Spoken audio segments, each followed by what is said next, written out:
வணக்கம் நண்பர்களே. இசை விசால் சீரியல் சும்மா பரபரப்பாக போயிட்டு இருக்குன்னே சொல்லலாங்க. பரபரப்பான கட்டத்தில் நம்ம ராகவும் வர்ஷினியும் ரொமான்ஸ் பண்ண ஆரம்பிச்சிட்டாங்க. அதே நேரத்தில் விசாலும் இசையும் பண்ணுறாங்க. நடுக்குள்ளே சிக்கி தவித்த நம்ம ஸ்ரீஜா அப்படியே கொந்தளிக்கிறாங்கங்க. இதெல்லாம் சிந்தாமணி கொடுத்த மருந்தை கொண்டு வந்த விளைவு தான் இது. இதெல்லாம் நான் கொண்டு வந்திருக்கே கூடாது. இப்படி ஒரு இக்கட்டான நிலையில் ஆகும்னு நான் நினைக்கலையே. எனக்கு ராகவுக்கும் ரொமான்ஸ் நடக்கும். ராகவுக்கு எங்கே பார்த்தாலும் என் மூஞ்சி தெரியும்னு பார்த்தா இப்போ வர்ஷினி கூடலாம் இருக்கிறான் அப்படின்னு அந்த இடத்துல கடுப்பாறாங்க. இதெல்லாம் எப்படி சாத்தியம் அப்படின்னு அப்படியே ஃபோனை போடுறாங்க அவங்க அப்பாவுக்கு. அப்பா, நம்ம நினைக்கிறதெல்லாம் தலைகீழாக போகுது. இங்கே ராகவும் வர்ஷினியும் சேர்ந்துருக்காங்க. அதே நேரத்தில் பார்த்தோன்னா இசையும் விசாலும் ரொமான்ஸாக இருக்காங்கப்பா.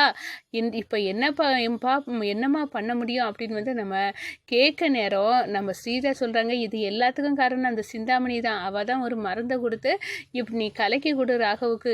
அவன் ராகவ் பார்க்க இடெல்லாம் உனக்கு மூஞ்சி தெரியும் அப்படின்னு ராகவுக்கு உன் மேலே ஆசை வரும் அப்படின்னு கொடுத்து விட்டா. ஆனால் விதி வேறு விதமாக விளையாடி இப்போ வர்ஷினி கூட அவன் சேர்ந்துருக்கான் அப்படின்னு சொல்ல அப்பா, இதெல்லாம் எனக்கு பிரச்சனை கிடையாது. நான் இந்த குடும்பத்தை அழிக்கணும்னு வந்திருக்கேன். அப்படி இருக்க நேரம் விசால் இந்த காம்படிஷனில் கலந்துக்காமல் இருக்க செய்துட்டாலே போதம்ப்பா அப்படின்னு சொல்ல நேரம் நான் ஏதாவது உதவணுமா அப்படின்னு கேட்குறாங்க. அவங்க அப்பா, நம்ம ஸ்ரீஜாக்கு அப்பா, உதவணும் வேண்டாம், நான் பார்த்துக்கிட்டேன். ஆனால் நான் விட போகிறதில்ல. இந்த விசால் இந்த காம்படிஷனில் கலந்துக்கக்கூடாது. யார் என்ன சொக்குப்பொடி வைத்தியத்தில் சொக்க வச்சாலும் சரி, ஆனால் நான் விட போகிறதில்ல அப்படின்னு கங்கணம் கட்டிக்கிட்டு நம்ம ஸ்ரீஜா இருக்காங்க. அதை பற்றி தான் இந்த வீடியோக்குள்ளே பார்க்க போகிறோம்.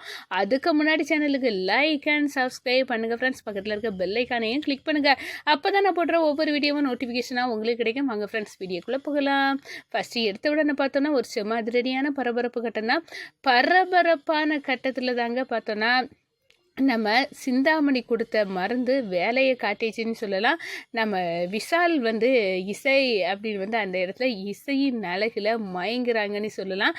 நம்ம இசைக்கு இதெல்லாம் கனவா நினைவா, இந்த விசாலுக்குள்ளே எப்படி ஒரு ஆசை நம்ம மேலே இருக்குது அப்படின்னு நம்ம தெரிஞ்சுக்கிட்டு அப்படின்னு அந்த இடத்துல ரொமாட்டிக்காக இருக்கிறாங்க. ஒரு கட்டத்தில் இந்த சைடு நம்ம ராகவும் வர்ஷினியும் ரூமுக்குள்ளே நடித்து இருக்கிறத பார்த்துட்டு கோபத்தோட கொந்தளிச்ச நம்ம ஸ்ரீஜா போய் கேட்குறாங்க. அப்போ தான் நான் இதை உங்கள் அம்மா கிட்ட சொல்லிடுமே ராகவ், இவளை இப்போவே சொல்லு வர்ஷினியன்னு சொல்லினா நாங்களே இதை எப்படி சொல்லணுக்கு தான் இருந்தோம், நீனே போய் சொல்லு அப்படின்னு நம்ம ராகவ் சொல்ல நேரம் வேண்டாம், நம்ம சொல்லி இப்போ ஏதாவது நம்மளை ஏமாற்றி நம்மளை முட்டாள்கணங்க இந்த ராகவும் வர்ஷினியை ஆக்கிடுவாங்க, அதோட சும்மா இருக்கலாம் அப்படின்னு சொல்லிக்கிட்டு கோவத்தோட கொந்தளிச்சா. இங்கே நம்ம விசாலும் இசையும் சந்தோஷமாக இருக்கிறத பார்த்து ரூமை கதவு தட்டுறாங்க. அப்போ தான் அந்த ஜூஸ் ஃபுல்லாக குடிச்சிருக்கிறத பார்த்துட்டு அடடா இவனும் குடிச்சிருக்கானா அந்த ஜூஸை.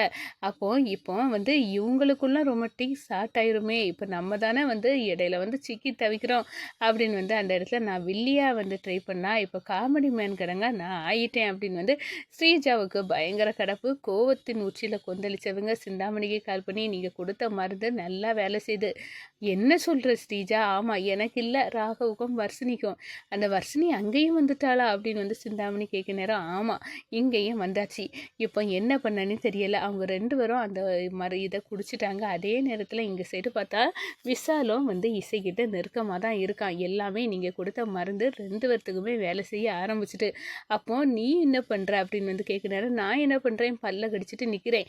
எல்லாம் நீங்கள் கொடுத்த ஐடியா தானே, இப்படி சொதப்பி இப்படி ஊற்றி தள்ளிட்டு நீ இப்படி முட்டாள் கணங்கா நான் தந்த ஐடியாவை நீ கோட்டை விடுவனி யார் கண்டா, நீ நல்லா இருக்கட்டுன்னு நான் உனக்கு செய்தா நீ இப்படி எல்லாத்தையும் தலைகீழாக கவிழ்த்திக்கிட்டு நிற்கிற அப்படின்னு அந்த இடத்துல சிந்தாமணி சொல்கிறாங்க. எல்லாம் கிழிச்சிங்க, நீங்கள் கொடுத்த மருந்தை எனக்காக தான் நான் ராகவுக்கு கொடுக்கணும்னு வந்தேன். ஒரு கட்டத்தில் பார்த்தோன்னா வர்ஷினி ராகவ் ரூமில் வந்துட்டா. அவங்க 2 பேரும் தான் சேர்ந்துருப்போம் அப்படின்னு என்னை வெளியே தள்ளிட்டாங்க. இந்த சைடு பார்த்தோன்னா என் அண்ணனுக்கு கொடுக்க ஜூஸை எனக்கு கொண்டாங்கன்னு அதில் வாங்கி குடித்த விசால் இசைக்கிட்ட மயங்கி கிடக்கான். இப்போ என்ன பண்ணனே தெரியலை அப்படின்னு அந்த இடத்த சொல்ல நேரம் ஏண்டி ஸ்ரீஜா, உனக்கு புத்தி கிடையாதா? நான் எல்லாம் சொல்லி தந்த புறவும் நீ ஏன்டி இப்படி எல்லாம் கெடுத்துட்டு இருக்க அப்படின்னு அதெல்லாம் சரிதான், நீ இனி ராகவ் மனசில் இடம் பெற கஷ்டம்.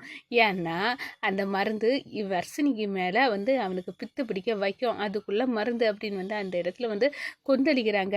ஒரு கட்டத்தில் பார்த்தோன்னா உங்கள்கிட்ட பேசலை, நான் ஃபோனை வைங்க அப்படின்னு வச்சுக்கிட்டு கோபத்தில் உச்சலியில் நம்ம ஸ்ரீஜா வந்து அவங்க அப்பாவுக்கு கால் பண்ணி, அப்பா நடக்கக்கூடாது, அதெல்லாம் நடந்துட்டு இந்த சிந்தாமணிக்க வேலையால் ஒரு கைவச மருந்தை கொண்டு வந்து இங்கே வந்து ராகவுக்கு கொடுத்து என் வலையில் சிக்க வைக்கணும்னு பார்த்தா வர்ஷினியை வர வச்சு வர்ஷினி வலையில் அவன் விழுந்துட்டான். அதே நேரத்தில் என் அண்ணனுக்கு கொடுக்க ஜூஸை கொண்டாங்க நீ வாங்கி குடிச்சு அந்த விசாலும் வந்து இசைக்க அழகில் சொக்கி கிடக்கான். இப்போ என்னப்பா பண்ண அப்படின்னு வந்து அந்த இடத்துல சொல்ல நேரம், என்னம்மா நீ இப்படியெல்லாம் வந்து சொதப்பி வைப்பேன்னு யாரு கண்டா அப்படின்னு வந்து சொல்ல நேரம், அது சரி, இனி அந்த காம்படிஷனில் வந்து விசாலை பங்கேற்க விடாமல் பண்ணணும், அதுதான் நம்மளுக்குள்ள டார்கெட், அதை பண்ணணும்ப்பா அப்படின்னு சொல்ல நேரம், சரி அதை தாராளமாக பண்ணலாம், அதுக்குள்ளே எல்லா ஏற்பாடுகளையும் நான் பண்ணுறேன், எனக்கு அங்கே உள்ள மியூசிக்கில் வந்து காம்படிஷனில் உள்ளவங்க எல்லாம் தெரியும், நான் ஏதாவது ஹெல்ப் பண்ணிடட்டா அப்படின்னு கேட்க நேரம், அப்பா நீங்கள் வாயை முடித்து இருங்க, இந்த விஷயத்தை என் கையில் விடுங்க, நான் சாதிச்சு காட்டுறேன், எப்படியாவது வந்து விசால் அந்த காம்படிஷனில் கலந்துக்க கூடாது, அதுதான் நம்ம ஏம், அதுக்காக தான் ஏற்காட்டுக்கு வந்தோம், அந்த டார்கெட்டையாவது முடிச்சுட்டு வரக்கூடிய வழியை பார்ப்போம் அப்படின்னு வந்து அந்த இடத்துல வந்து நம்ம ஸ்ரீஜா சொல்ல நேரம், சரிம்மா நீ அதை வந்து பக்காவாக பிளான் பண்ணி இந்த தடவை சொதப்பிடக்கூடாது அப்படின்னு வந்து போட்டு வைக்கிறாங்க. இந்த சைடு பார்த்தோன்னா எப்படியோ நம்ம வாழ்க்கை ஆரம்பிச்சிட்டு அப்படி வந்து நம்ம ராகவும் வர்ஷினியும் அதே நேரம் இசையும் விசாலும் வந்து சந்தோஷமாக இருக்காங்க. ஒரு கட்டத்தில் பார்த்தோன்னா, நீங்கள் ஏற்காட்டுக்கு வந்து ரெண்டு பேரும் ஹனிமூன் கொண்டாடுறீங்களா, அவங்க விட மாட்டேன்டா, உங்கள் திட்டத்தை எல்லாத்தையும் நான் வந்து அப்படியே வந்து நல்லா இருக்க விடாமல் நான் பண்ண போகிறேன் அப்படின்னு வந்து அந்த இடத்துல நம்ம ஸ்ரீஜா வந்து அப்படியே நிற்கிறாங்கன்னு சொல்லலாம். ஒரு கட்டத்தில் பார்த்தோன்னா, நாளைக்கு காம்படிஷன் எப்படியாவது வந்து இப்போ விசால் வந்து எனக்கிட்ட அப்படியே மயங்கி இருக்கிறது மாதிரி இருக்குது, இந்த நேரத்தில் நம்ம எப்படியாவது வந்து விசாலுக்கு மனசில் மாற்றி நாளைக்கு உள்ள காம்படிஷனில் பங்கேற்க வைக்கணும் அப்படின்னு வந்து அந்த இடத்துல விசால், இதெல்லாம் எனக்கு வந்து சந்தோஷம் இல்லை, கண்டிப்பாக நீ காம்படிஷனில் வந்து சேரணும், என்ன இசை உனக்கு ஆசையே நான் காம்படிஷனில் வந்து சேரது தானே அப்படின்னு வந்து கேட்குறாங்க நம்ம விசால். ஆமாப்பா நீ காம்படிஷனில் சேரணும், நீ வந்து இவ்வளோ காலமாக போராடிட்டு இருந்தது இதுதான், இந்த காம்படிஷனில் சேரணும்னு தான், அதை எனக்காக நீ வந்து காம்படிஷனில் சேர மாட்டேன் அப்படின்னு வந்து அடம் பிடிச்சப்போ தான் நான் இப்படி ஒரு ரூட்டை போட்டு ஹனிமூன் ரூட்டை போட்டு நான் இங்கே கூட்டிகிட்டு வந்தேன்.